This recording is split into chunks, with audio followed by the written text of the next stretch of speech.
Well. Hey, what's going on, everybody? Welcome back to the Thunderstruck Podcast with Tori. I am your host, Tori Ancona. This is episode 23 of me covering all things Los Angeles Chargers related, and it's been a minute, man. I think the last time I checked in with you guys, Mike McDaniel is the offensive coordinator, and surely very excited for, that hiring. And the last time I checked in with you guys, it was before the Super Bowl, so I hope you guys enjoyed the Super Bowl. I hope you guys were dancing to Bad Bunny. I sure was. I was at my girlfriend's house and, I was dancing with them. So that was really, really fun. And I hope you enjoyed yourself. And I hope you didn't go down the horrible rabbit hole of the lip syncing of Kid Rock and I just want to kiss my fish, drink my beer. I hope you didn't go watch that show because quite frankly, it would have showed me how much of a loser you are. And speaking of losers, the New England Patriots, who would have known that they were frauds this whole time? Who could have predicted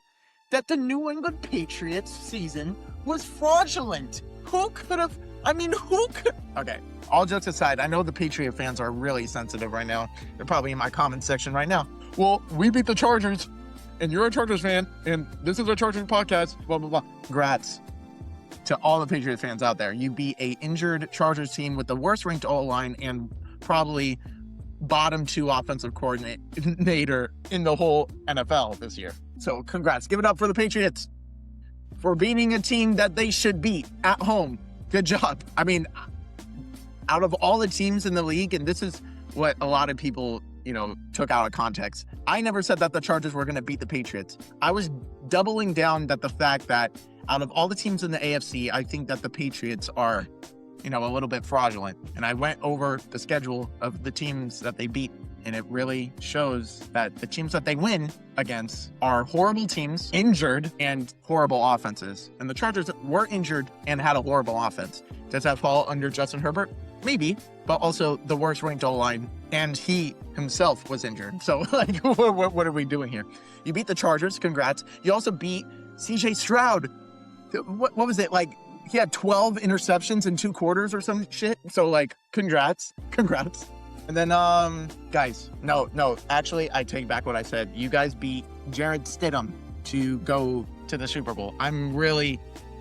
Wow, I regret what I was saying. Jarrett Stidham, who hasn't played in 2 years, borderline 3, maybe 2, man. Actually, yeah, give the Patriots their flowers. I mean, if you're really bragging about that, congrats. I mean, surely congrats. It's amazing that the MVP, Drake May, had a worse quarterback rating than Deshaun Kaiser or whoever that quarterback was that was on the Browns when they went 0-16. Amazing that he had that quarterback rating a little less than him in the playoffs this year. Amazing. Oh yeah, and then watching the Super Bowl unfold, could not have predicted it going any other way. The Seattle Seahawks are a complete team with a average quarterback that is, in a really good situation. Good offensive line, good running game, great defense, great special teams. He was in the prime seat of what a quarterback should be in. And if you're putting Sam Darnold in the top 10 because he won a Super Bowl, that's on you. But it's interesting that Lamar Jackson, who's had holes on their team, Justin Herbert, who has holes on his team throughout his whole career, and Josh Allen, although Josh Allen is kind of the biggest if man, bigger than Herbert. But anyway, it's amazing that Sam Darnold could be in the position where he wins the Super Bowl before all those superstar quarterbacks who are making way more money than him. And it makes me wonder that a superstar quarterback cannot perform well when there's missing holes on his team. And one thing that the Chargers need to do is fill in the missing holes. Ayo, pause, zoom. Fill in the missing holes. I'm going to say it again, and I'm going to resume. You can take it out of context. You know what I mean? The Chargers are going to fill those holes in free agency, and that starts about next week. And we're going to go through all the free agents, all the Chargers players that I want to cut, and lastly, who are going to be the Chargers that I want the Chargers to re-sign. So we're going to start with that, actually. We're going to talk about all of the players I want the Chargers to bring back, starting with yours truly, Keenan Allen. I really think when it comes to Keenan Allen, he is still really productive on third down. He led, the whole league in catches on third down. And I think somebody who has been on the team forever and had a handful of years with Herbert, it's chemistry. and I think his leadership is really apparent on the team, and for the right contract though. So if he is asking for 10 plus mil, I can't do that. As much as I love Keenan Allen, he's 34 years old and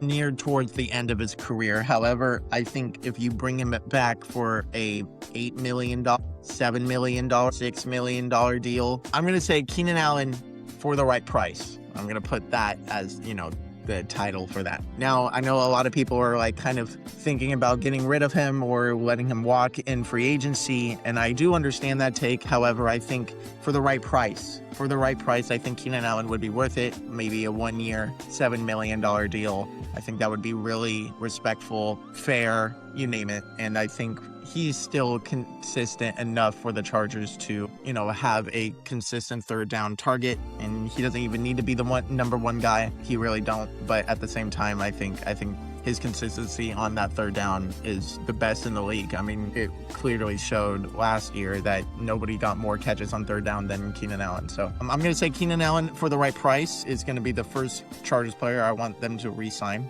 I'm going to say Jamari Salyer and Trey Pipkins. Now, I know a lot of people are like, no, not Pipkins. But at the same time, you got to really put it in perspective.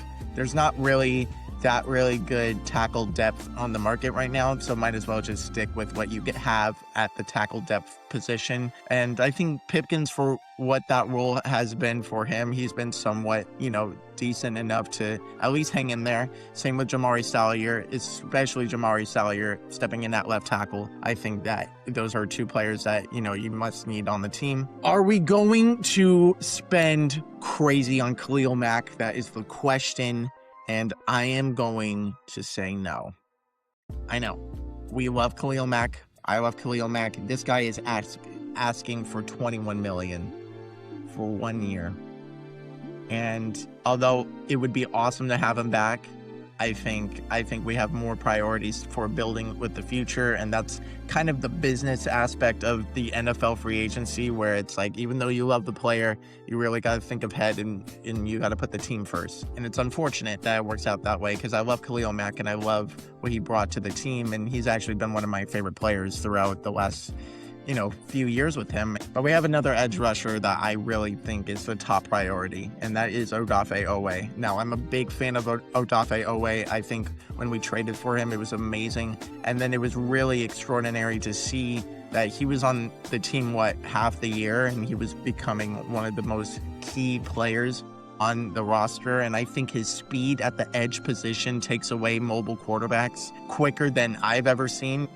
You have the last few years of Joey Bosa where he cannot chase down a quarterback. Odafe Oweh is a freak athlete who can track quarterbacks down, and he played an A+ game against the Patriots.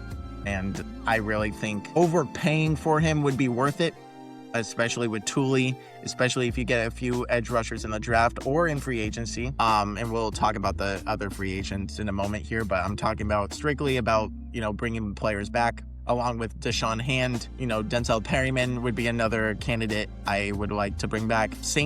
Benjamin St. Juice, who, would get a $2 million 1 year contract again, so might as well bring him back again. And of course, Tony Jefferson, a fan favorite, and although he's up there in age, I think he still plays great football for the amount of money that we're paying him. So bring him back. But yeah, unfortunately, I have Khalil Mack not returning with the Chargers. I would love for him to come back, but it makes me nervous if we are really considering spending $21 million when we can apply that somewhere else, especially Odafe Oweh, who's significantly younger and faster than Khalil Mack. So that's who I want the Chargers to re-sign. I do not want the Chargers to re-sign Zion Johnson. He is asking for way too much money, and I feel like there's opportunities in the free agency / the draft. We'll talk about the draft next month to address the guard position, and we're going to start with the fact that Bradley Bozeman is retired. Thank God. Thank you, Bradley Bozeman. I'm for once thanking you, and hope you have a nice life. And yeah, thank you so much for retiring. I really appreciate it. Saves a lot of cap space. Saves me from watching this every week, so I'm looking forward to that. I want the Chargers to cut Mekhi Becton for the same reason. Very, very, very disappointed in him this season. It's amazing that once you're not on the best offensive line core in the NFL that season, cut candidate, I got Will Dissly and Bud Dupree. They're up there in age, and especially Will Dissly being like a healthy scratch week in and week out this year, I don't see the Chargers keeping him on the team. And I think out of all of those players I just mentioned, we save at least $15 million in cap. So I say I support that for sure. Now we're going to get into the good stuff, the exciting stuff. Who do I want the Chargers to go out and sign? Who do I think that they're going to sign? The whole 9 yards. And we're going to start with the center position. Now, I have never seen so many teams that need a center in my life until this free agency. I mean, the Bears, the Titans, the Panthers, the Lions, the Chargers, everybody needs a center, and especially the Ravens if they don't re-sign Linderbaum, which is going to be the talk about the town. Will the Chargers spend a bag on Tyler Linderbaum? And at first glance, I was really in support of it. I think he's been one of the best centers in the entire NFL. And then you look at his ratings on his pass blocking this year, and it is kind of tragic. He's bottom to the last. He's behind Bozeman too. Yikes. And I think if we are going to spend a lot of money on the center, he needs to be extremely good in all aspects, especially pass blocking. And someone who is significantly more cheaper than that, who brings you great value on pass blocking and run blocking, not just run blocking like Tyler Linderbaum, is Connor McGovern. And this is the player that I want the Chargers to sign. 2-year, $31 million deal rather than a 5-year, $120 million deal to Tyler Linderbaum. I think Connor McGovern for that contract would be so sweet. We have him for 2 years. We can also look in the draft to see we can have a center in the future. Same thing with the ongoing drafts in years to come when Connor McGovern's contract is up, but I think Connor McGovern is going to be my top candidate at the center position just because of the value aspect, because I think Tyler Linderbaum is a little bit too pricey for my liking, especially with a lot of holes on this team. So we're going to say Connor McGovern, you're going to be a Los Angeles Charger in my eye. If the Chargers sign Linderbaum, I'll still be excited, but I will be extremely thrilled if we have so much money left over after signing a guy like Connor McGovern, Lloyd Cushenberry, Ethan Posick, the guy that just left the Commanders. I forgot his name. I'm very sorry. I want him as well. And since in my scenario, we got rid of Zion Johnson, we immediately signed Elijah Vera Tucker. He is one of the best, interior guards in the league, even though he was on the New York Jets. I think he's significantly better graded than Zion Johnson, and I think you can be a little bit more consistent than him, especially for how young he is. You can give him a 3 to 4 year contract, and I would be really stoked. Now we're going to get into, the really good players that everybody's talking about when it comes to, weapons for Justin Herbert. And we're going to talk about the running back position. Kenneth Walker is always going to be a name that comes up for, the top of the running back. He just won Super Bowl MVP. Do the Chargers spend on that? I highly doubt it. I see them looking at Kenneth Gainwell, Rachaad White, or maybe if they feel comfortable enough, re-signing Najee Harris for 1 more year to really prove, that he can still be very productive, especially after his unfortunate season-ending injury last year. Those are my candidates at running back. I really think Rachaad White is really underrated, and I think he can fit the Harbaugh scheme a little bit more than what Najee Harris would have done. I think Rachaad White could be a really good receiving back, along with Kenneth Gainwell. And I think having a 3-headed dragon with a healthy Amarian Hampton, Kamani Vidal, and Kenneth Gainwell, Rachaad White, Najee Harris, I think that would be a really, really good 3-headed dragon in the backfield. And, Mike McDaniel really likes to run the football, so I think having more weapons on that end would be really beneficial. We're going to go into the tight ends, and this is a position in need. I really do think so. I think especially if we get rid of Will Dissly, we need a complement to Oronde Gadsden. I think David Njoku, Aaron Waller, Isaiah Likely, and Dallas Goedert would be really good candidates to fill in the tight end position. If I were to choose, it would obviously be Isaiah Likely. Now, I know a lot of people are leaning towards David Njoku. Again, what are you looking at the value? David Njoku is going to ask for a lot of money. Dallas Goedert, it could ask for a lot of money. Isaiah Likely has always been, the shadow of Mike Andrews, and I think his potential is through the roof. And I think Justin Herbert can really appreciate his athleticism, his catching ability, his speed, his route running. I think Isaiah Likely is very underrated, and I feel like if you give him a 2-year, $14 million deal, more the merrier. I think Isaiah Likely would be a perfect fit for the Chargers.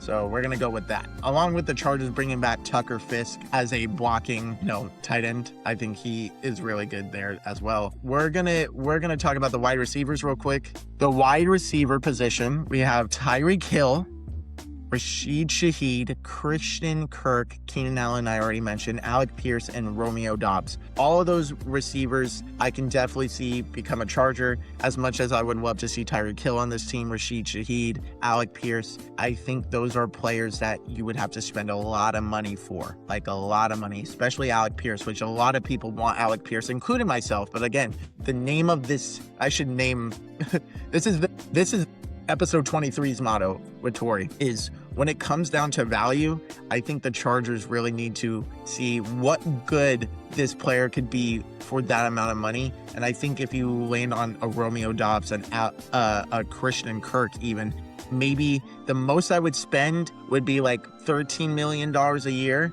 which I think is a fair price for Rashid Shaheed. But yeah, those are the receivers I had in mind if the Chargers were going to go that route. Not saying that it's necessarily a position in need, especially with the new route combinations. And you have Trey Harris, his stock going up with years to come, and along with Ladd McConkey and Quentin Johnston. And I mean, Greg Roman is not the offensive coordinator anymore. So, again, more the merrier. But this is just hypothetically speaking, I think those are the receivers that I would look at if I were the Chargers, if they were going to look that direction.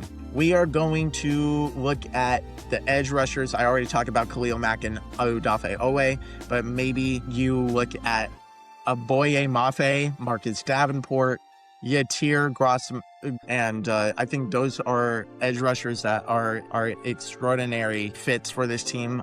I actually do think so. I think it's a cheap deal that the Chargers can finesse around, and especially Boye Mafe, who is, the backup of Uchenna Nwosu on Seattle. I think he would be really good under Jim Harbaugh. Now, I know a lot of people are looking at Trey Hendrickson. That's going to be a very, very overpay.